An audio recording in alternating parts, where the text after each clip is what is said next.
చందమామ కథ. ఉప్పు కషాయం. ఒక గ్రామంలో ఒక ఆసామి ఉండేవాడు. ఆయనకు ఒక కొడుకు కూతురు ఉండేవారు. కాలక్రమాన కొడుకుకు పెళ్ళి అయి కోడలు కాపరానికి వచ్చింది. దాంతో ఇంట్లో 3 ఆడవారయ్యారు. ఆసామి భార్య, కూతురు, కోడలు. 3 ఆడవాళ్ళు ఒక ఇంట్లో ఉన్నప్పుడు ఇంట్లో ఏదో ఒక అవకతవక జరుగుతూనే ఉంటుంది. ఈ ఇంట్లో 2 ఆడవాళ్ళు తల్లి కూతుర్లే గనక వారిద్దరి పద్ధతులు ఇంచుమించు ఒకటిగానే ఉండేవి. పోతే కోడలు పరాయి పిల్ల. ఆమె అలవాట్లు వేరు, ఆమె పనులు చేసే తీరు కూడా వేరే. అందుచేత ఆ పిల్లను తమ పద్ధతులకు మార్చటానికి తల్లి కూతుళ్ళు చాలా శ్రమపడుతూ ఉండేవారు.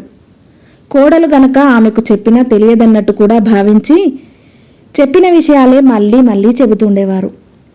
ఒకరోజు ఆసామి బావమరిది చుట్టపు చూపుగా వచ్చాడు.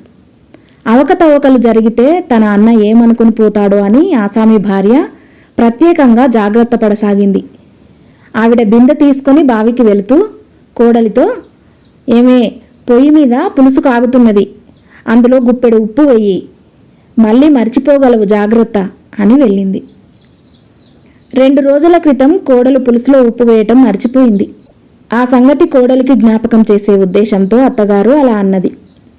చేతిలో పని అయిపోగానే కోడలు పులుసు కళాయిలో ఇంత ఉప్పు వేసి వేరే పని చూసుకోబోయింది. మరి కాసేపటికల్లా ఆడబిడ్డ పిడికలు గోడకు కొట్టడం ముగించి చేతులు కడుక్కొని వంట ఇంట్లోకి వచ్చి పొయ్యి మీద కాగుతున్న పులుసు చూసింది. ఆ తెలివి తక్కువ మొద్దు ఎలాగో పులుసులో ఉప్పు వేయటం మర్చిపోతుంది. ఆవిడ తరహా నాకు తెలుసు, మామయ్య వచ్చాడు కూడాను అనుకొని ఆమె ఒక పిడికెడు ఉప్పు తీసి పులుసులో వేసి గొడ్లకు మేత వేయబోయింది. ఇంతలో అత్తగారు నీళ్ల బిందెతో తిరిగి వచ్చి పొయ్యి మీద పులుసు చూసి, ఆ మొద్దుకు మళ్ళీ మళ్ళీ జ్ఞాపకం చేయటం కంటే నేనే చేసుకోవటం నయం అనుకుంటూ ఒక గుప్పెడు ఉప్పు తీసి పులుసులో వేసేసింది. మధ్యాహ్నం ఆసామి ఆయన బావమరిది భోజనాలకు కూర్చున్నప్పుడు బావమరిది ముందుగా పులుసు ముద్ద నోట్లో పెట్టుకొని, ఇదేమిటర్రా, ఇందులో ఉప్పు వేయటం మరిచారా ఏమిటి అన్నాడు.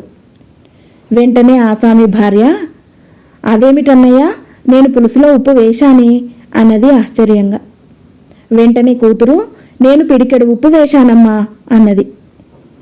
మీరు ఉప్పు వేయటం మరవద్దన్నారుగా, అందుకని నేను వేశానత్తయ్య అన్నది కోడలు.